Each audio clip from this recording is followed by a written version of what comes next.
Teacher. ఈ teacher అనే దాంట్లో నుంచి మనం ఇందులో ఉన్న లెటర్స్ మాత్రం ఉపయోగించాలి.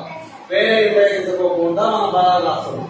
మీరు ఇందాక రాసినారు ఆ పదాలు కాకుండా ఇంకా కొన్ని కొత్తగా రాసిన చూద్దాం ఒకసారి ఏమేమి ఉన్నాయి దాంట్లో.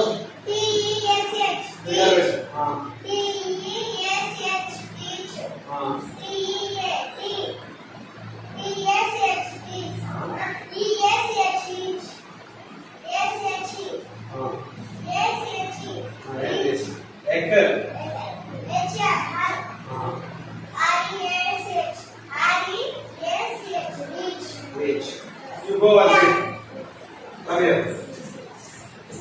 Dal. Open the door.